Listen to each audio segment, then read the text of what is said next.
말씀입니다. 마태복음 1장 18절에서 23절까지 말씀입니다. 제가 봉독하도록 하겠습니다. 예수 그리스도의 나심은 이러하니라. 그의 어머니 마리아가 요셉과 약혼하고 동거하기 전에 성령으로 잉태된 것이 나타났더니 그의 남편 요셉은 의로운 사람이라 그를 드러내지 아니하고 가만히 끊고자 하여 이 일을 생각할 때에 주의 사자가 현몽하여 이르되 다윗의 자손 요셉아 내 아내 마리아 데려오기를 두려워하지 말라. 그에게 잉태된 자는 성령으로 된 것이라. 아들을 낳으리니 이름을 예수라 하라. 이는 그가 자기 백성을 그들의 죄에서 구원할 자이심이라 하니라. 이 모든 일이 된 것은 주께서 선지자로 하신 말씀을 이루려 하심이니 이르시되 보라 처녀가 잉태하여 아들을 낳을 것이요 그의 이름을 임마누엘이라 하리라 하였으니 이를 번역한즉 하나님이 우리와 함께 계시다 함이라. 아멘. 이 시간 찬양대에 찬양이 있겠습니다. 거룩하신 아버지 하나님 은혜와 사랑을 감사합니다.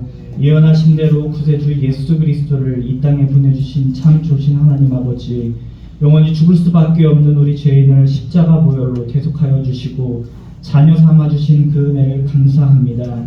하나님 앞에 새로워지기를 원하는 우리의 마음을 받아주시고 이 시간 약속한 말씀을 따라 은혜를 체험하는 귀한 시간이 되게 하여 주시옵소서. 이 모든 말씀 주 예수 그리스도의 이름으로 기도드립니다. 아멘. 할렐루야. 옆에 사람에게 인사하겠습니다. 인사하세요. 사랑합니다. 메리 크리스마스. 아직 크리스마스가 아닙니까? 우리 미리 크리스마스. 한 주일 동안 잘 지내셨습니까? 날씨가 정말 추웠죠? 원래 이렇게 추웠습니까? 아니죠. 날씨가 또 다음 주 중에는 영상 온도라고 합니다. 참 날씨가 이상합니다. 따라해봅시다. 추우니까 겨울이다.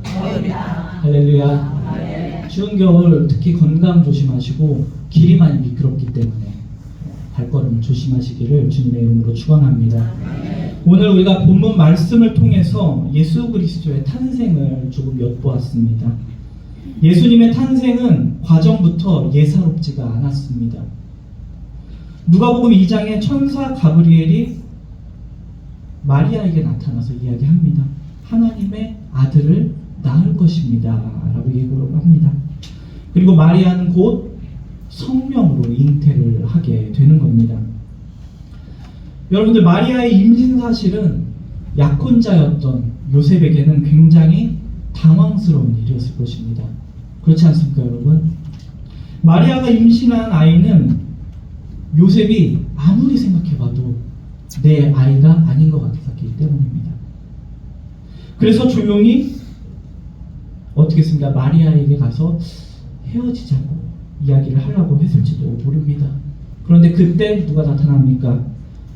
주의 사자가 나타나서 요셉의 꿈에 나타나서 마리아가 임신한 그 아이는 성령으로 잉태했다고 이야기합니다. 그래서 요셉은 마리아와 헤어지지 않고 그 아이를 낳게 되는 것입니다. 예수님의 탄생과 관련해서 이 천사와 그리고 마리아 그리고 요셉 모두에게 그 아이의 이름을 뭐라고 지으라고 하십니까? 예수라고 미리 알려주셨습니다. 그래서 이 예수님의 이름은 육신적인 부모가 지어주는 이름이 아닙니다. 하나님께서 친히 미리 지어주신 이름이었습니다. 그래서 예수님의 진정한 아버지는 누구시냐? 바로 하나님 아버지가 되는 겁니다. 그리고 하나님께서는 그 아기의 이름을 알려주심을 통하여서 아기 예수가 어떤 존재인지 알려주고자 했던 것입니다. 예수라는 이름은 여러분들 히브리어로 어떤 뜻이냐? 여호수아라고 같은 뜻입니다. 그 뜻은 여호와는 도움이시다. 그리고 여호와는 구원이시다라는 뜻입니다. 그리고 구약시대 때 이 여호수아라는 이름은 또 예수아라고 이름을 부르기도 했습니다. 그래서 한국말로는 우리가 예수라고 부르고 있는 것입니다. 그런데 이 예수라는 이름은 사실 당시에 조금 흔한 이름이었습니다. 여러분들 흔한 이름 뭐가 있죠? 요즘에는 이름도 유행이 있다고 해요. 그래서 옛날에 저희 부모님 때는 뭐 수자, 영자, 미자, 또 누가 있죠? 네, 네, 순자 이렇게 많죠. 또 저희 때는 뭐 지혜 뭐 이런 이름이 많았습니다. 그리고 그 후에는 어떤 이름이 있었냐면은 뭐 보화 이런 이름도 있었겠고요. 네, 지금 당장 생각나지 않는데, 그리고 요즘 초등학생들 학교 다니는 애들 보면은 이름이 굉장히 비슷해요, 그렇죠? 한반에 뭐 하은이라는 이름을 가진 친구는 뭐 하은 1, 2라고 부를 정도로 많고 이렇게 이름이 흔합니다. 그래서 예수님의 이름이었던 예수도 당시에는 흔한 이름이었습니다. 그래서 길거리에서 예수라고 하면은 여러 사람이 뒤를 돌아볼 정도로 흔한 이름이었습니다. 그런데 이 당시의 사람들이 얼마나 이 여호와의 구원을 사모했는가. 그리고 하나님께서 그들의 소원에 응답하셔서 예수를 보내주셨던 것입니다. 할렐루야. 그런데 오늘 말씀을 보면 요셉에게 나타난 이 주의 사자는 예수라고 이름을 알려주고 후에 또 다른 이름 하나를 알려줍니다. 그 이름이 무엇입니까? 오늘 말씀의 제목인 구약에 예언되었던 메시아의 또 다른 이름, 바로 임마누엘입니다. 옛날 목사님들은 맨날 임마누엘 얘기하면은 욕이 아니다 라고 하는 재미없는 개그를 항상 했어요. 그렇죠? 그러므로 이사야 선지자가 이렇게 얘기합니다. 그러므로 주께서 친히 징조를 너에게 주실 것이라. 보라, 처녀가 잉태하여 아들을 낳을 것이니 그 이름을 임마누엘이라 하리라. 할렐루야. 이렇게 구약의 이사야 선지자가 예언했던 말씀이 예수님 오셨을 때에 그대로 성취가 되었습니다. 처녀가 잉태하여 아이가 태어나서 이제 이 죄악된 세상을 구원하실 것이라는 것입니다. 그리고 그 이름을 임마누엘이라고 했는데 이것은 곧 하나님의 구원은 임마누엘과 관련이 있음을 우리에게 말씀해 주고 있습니다. 여러분 잘 알듯이 임마누엘 뜻이 무엇입니까? 하나님이 우리와 함께 계시다라는 뜻입니다. 이것은 곧 예수 그리스도의 탄생은 하나님이 이제 우리와 저와 여러분과 함께하는 사건이 되는 것입니다. 그리고 이것이 구원이라는 것입니다. 할렐루야. 우리가 하나님의 구원에 대해서 여러 가지로 정의를 내릴 수가 있습니다. 하지만 오늘 말씀을 봤을 때 진정한 구원은 무엇이냐? 바로 하나님이 저와 여러분과 함께 하시는 상태입니다. 구약 성경에 보면 하나님은 하나님을 알지 못하는 사람들에게 어떻게 했습니까? 직접 나타나셨습니다. 그리고 그들과 함께 계심을 알려주었습니다. 아브라함이 하나님을 알지 못했을 때 하나님은 아브라함에게 나타나셔서 그와 함께 하셨고 아브라함을 복되게 하시고 또 하나님의 구원의 삶을 살게 해주셨습니다. 그리고 창세기 28장에 보면 야곱의 모습이 나옵니다. 야곱이 어떤 상황이냐, 이제 에서, 형이었던 에서를 피해서 도망가는 중에 있습니다. 그때 야곱은 자기 자신이 철저하고 혼자였고 외롭고 절망적인 상태였다고 생각을 했습니다. 그런데 하나님께서 야곱의 꿈에 나타나셨습니다. 그리고 야곱에게 말씀하십니다. 그리고 내가 너와 함께 하겠다. 할렐루야. 약속하셨습니다. 그리고 야곱은 하나님의 도우심과 구원함을 경험하는 사람이 되었습니다. 그런데 반대로 이야기하자면은 하나님이 함께 하시지 않는다면, 만약 하나님이 오늘 저와 여러분과 함께 하시지 않는다면 그 상태는 어떠할까? 그 상태는 아직 죽음의 상태에 있다는 것입니다. 우리가 어려운 일을 당할 때 여러분들 어떻게 합니까? 제일 먼저 어떻게 합니까? 여러분들은 교회 나와서 기도하시겠죠? 할렐루야. 그 다음에 어떻게 하십니까? 나에게 도움을 줄 사람들을 찾아보겠죠. 그렇죠? 더 심각한 상황이면은 119를 부른다던가, 그리고 돈이 나를 구원해 줄 것이라고 생각하시는 분들은 돈을 통해서 해결을 하려고 할 것입니다. 그런데 따지고 보면 우리의 삶을 돌아보면 우리의 주위에 있는 모든 사람들 다 하나님의 구원이 필요한 사람들입니다. 이 세상에 아무리 힘이 있고 능력이 있고 돈이 많고 그 사람들 중에서 자기를 어려움에 도와줄 수 있는 사람들이 많다고 할지라도 그 사람들이 하나님과 함께 하시지 않는다면 진정한 구원을 경험할 수 없는 것입니다. 할렐루야. 더 심각한 것, 이 세상에 하나님과 함께 하지 않는 사람은 죽어서도 하나님과 함께 할 수 없다는 사실입니다. 이 말씀은 죽어서 하나님이 계시지 않는 영원한 죽음, 지옥에 갈 수밖에 없다는 것입니다. 그렇기 때문에 우리가 구원받는 삶을 경험하기 위해서는 우리가 돈을 의지하거나 사람을 의지하거나 그런 것들과 함께 하는 것이 아니라 오직 하나님과 함께 하는 데에 열심을 내어야 한다는 것입니다. 발업기는 우리 모두 하나님과 함께 하심에 열심을 내시기를 주님의 이름으로 간절히 축원합니다. 그런데 감사한 것은 무엇입니까? 하나님께서는 예나 지금이나 죄인된 사람들과 함께 하신다는 사실입니다. 할렐루야. 그리고 그 구원을 이루시기 위해 열심을 내신다는 사실입니다. 그런데 안타까운 것은 무엇이냐? 우리가 그 은혜를 깨닫지 못합니다. 하나님이 나와 함께 하신다는 것을 깨닫지 못하면 그것은 그 은혜를 누리고 살지 못하는 것입니다. 하나님께서 한 민족을 사랑하셨습니다. 어떤 민족을 사랑하셨습니까? 이스라엘을 사랑하셨습니다. 이스라엘을 사랑하셨고 그들을 구원하시기 위해서 그들에게 찾아오셨습니다. 출애굽기에 보면은 이스라엘이 광야 생활을 할 때에 하나님께서 그들을 밤낮으로 지켜주셨습니다. 낮에는 뭘로 지켜주셨습니까? 구름 기둥, 그리고 밤에는 불기둥으로 그들을 지켜주셨고 날마다 그들에게 먹을 양식을 내려주셨습니다. 이렇게 하나님께서는 하나님의 백성들에게 하나님과 함께 하심을 피부로 깨달을 수 있도록 함께 하셨던 것입니다. 그런데 문제는 무엇이냐? 이스라엘 사람들은 이것을 하나님이 그들과 함께 하신다는 사실을 대단한 일이라고 여기지 않았다는 것입니다.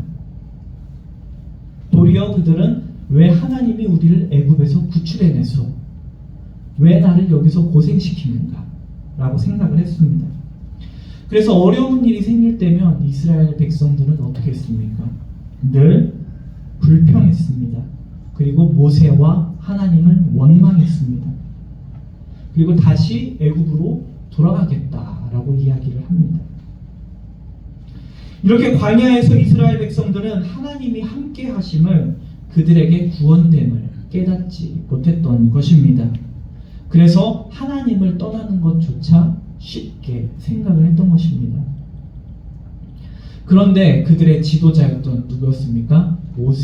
모세는 달랐습니다. 모세는 이스라엘의 구원이 하나님과 함께 하실 때 있다는 사실을 잘 알고 있었습니다.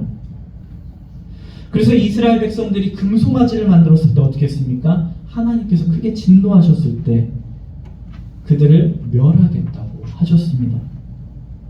그런데 모세가 하나님과 이스라엘 백성 사이를 잘 중재했습니다. 그런데 출애굽기 33장에 보면 하나님은 그 일로 내가 사자를 내 앞서 보내어 가나안 땅에 들어가도록 하겠다. 하지만 나는 너희와 함께 올라가지 아니하니 라고 말씀하십니다. 왜냐하면 너희는 목이 곧은 백성인즉 내가 중로에서 너희를 진멸할까 염려함이라. 하나님이 비록 이스라엘에 진노하셨지만 그래도 그 백성은 구원을 받을 수가 있었습니다. 그 유일했던 길은 하나님이 그들과 함께 하심을 깨달을 때에, 하나님의 함께 하심을 간구할 때에 이룰 수 있었던 것입니다. 우리가 구원을 경험하는 것은 무엇입니까? 하나님을 떠나서는 절대로 경험할 수 없을 것입니다. 그렇기 때문에 저와 여러분들은 하나님이 우리와 함께 하실 수 있도록 하나님을 모시기를 주님의 이름으로 축원합니다.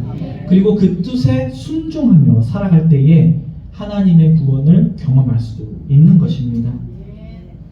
이제 하나님은 아기 예수님을 보냄으로써 우리와 함께 하십니다. 할렐루야. 그리고 우리를 구원하려고 하십니다. 요한복음 3장 16절 우리 한번 또 외워볼까요? 시작.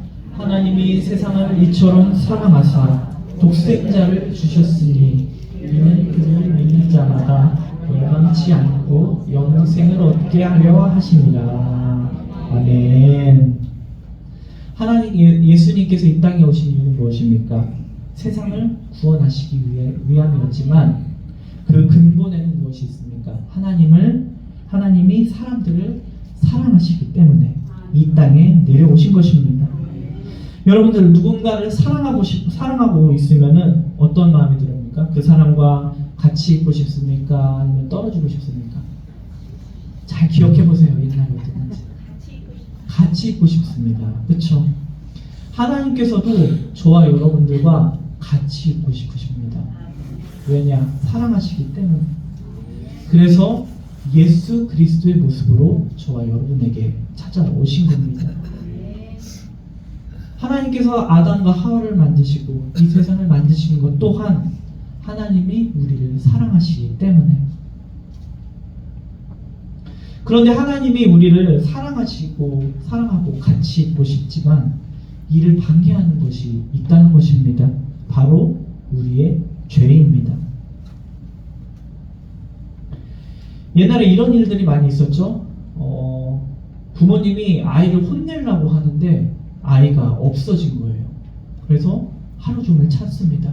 그래서 이웃 사람들도 다 찾고, 옛날에는 막 만화나 이런 영화를 보면은 횃불을 들고 막 아이를 찾더라고요. 그렇죠? 산을 막 돌아다니고 찾아보고. 그런데 결국 찾지 못하고 어디에 있습니까? 아이는 집안에 어디에 있습니까? 장로 안에 숨어져 있죠. 숨어 있다가 잠이 들어가지고 찾지 못하는 경우가 우린 많이 들었을 것입니다. 그래서 아이한테 물어보죠. 왜 거기 숨어 있느냐? 그럼 뭐라고 합니까? 엄마한테 혼날까봐 숨었다 라고 이야기를 합니다. 이렇게 죄라고 하는 것은 사람끼리도 갈라놓지만 무엇보다 하나님과 사람 사이를 함께 할 수 없게 갈라놓는 것이 죄라는 것입니다. 이렇게 죄는 하나님과 우리를 멀리 하게 되는 것입니다. 곧 구원과 멀리 떨어지게 됩니다. 이 사단의 목적은 하나입니다. 우리를 죄짓게 하기 위해, 하나님과 떨어뜨려 놓기 위해. 그래서 우리가 항상 주의해야 할 것입니다. 우리가 하나님과 함께하는 삶을 소홀하게 여기는 것을 우리는 조심해야 할 것입니다. 왜냐? 우리는 너무 잘 믿습니다. 하나님께서 우리에게 베풀어 주신 구원의 은혜를 우리는 너무 잘 잊게 되는 것입니다. 여러분들도 아는 사람들에게 뭐 밥을 사준 것은 어떻습니까? 기억이 잘 나요? 기억이 잘 안 나요? 기억이 아주 잘 나죠? 몇 월 며칠 몇 시에 어느 식당에서 무슨 메뉴를 사줬고 그 종업원의 얼굴까지 기억합니다. 그렇죠? 그런데 우리가 얻어먹은 기억은 어떻습니까? 대문죠. 너가 언제 사줬냐? 그리고 닭을 잡아먹고 오리발을 내밀 때도 있죠. 이렇게 우리는 하나님이 베풀어 주신 은혜는 너무나 잘 잊게 되는 것입니다. 그렇기 때문에 우리는 구원의 은혜를 망각하며 살 때가 너무나 많습니다. 그래도 우리가 감사해야 할 것은 무엇입니까? 하나님은 그래도 저와 여러분들과 함께 하고자 합니다. 할렐루야. 소극적이 아니라 적극적으로 다가온다고 하는 것입니다. 비록 우리가 저와 여러분이 죄 가운데 있을지라도 하나님께서는 우리와 함께 하고자 하십니다. 할렐루야. 예수 그리스도를 통하여서 우리의 죄를 용서해 주시고 끝내 우리와 함께 하고자 하십니다. 오늘 예수 그리스도의 탄생은 하나님의 구원을 나타내는 사건입니다. 그리고 하나님의 사랑을 확증하는 사건입니다. 하나님은 죄인된 저와 여러분을 끝까지 사랑하십니다. 그래서 죄를 넘어서 우리에게 오셨습니다. 그리고 이제는 저와 여러분과 함께 하십니다. 우리 옆 사람에게 이렇게 얘기해 볼까요? 하나님이 지금 당신과 어떻게 할까요? 함께 하십니다. 할렐루야. 이제는 예수님의 순서가 아니라 저와 여러분의 차례입니다. 간절히 원하옵기는 이 성탄의 계절에 하나님과 더 가까워지시기를 주님의 이름으로 축원합니다. 그리고 하나님의 구원과 사랑을 경험하시기를 주님의 이름으로 축원합니다. 또 우리도 이제는 우리 차례 하나님을 더욱더 사랑함으로써 하나님과 함께함을 기뻐하시며 주님과 더욱더 가까워지는 사이가 되시기를 주님의 이름으로 간절히 축원합니다. 기도하시겠습니다. 임마누엘 하나님 은혜와 사랑을 감사합니다. 오늘도 하나님의 약속이 변함없음을 다시 한번 깨닫게 하심을 감사합니다. 아버지, 날마다 우리가 하나님의 은혜를 기억하며 사랑하며 우리도 하나님을 사랑한다 고백하며 사는 성도의 삶이 될 수 있도록 주여 인도하여 주시옵소서. 우리가 하루하루를 살면서 하나님의 은혜를 더욱더 기억하게 하시고 이 계절에 예수님의 사랑을 나누고 실천하는 원종의 성도들이 다 될 수 있도록 하나님 인도하여 주시옵소서. 이 모든 말씀 주 예수 그리스도의 이름으로 기도드립니다. 아멘.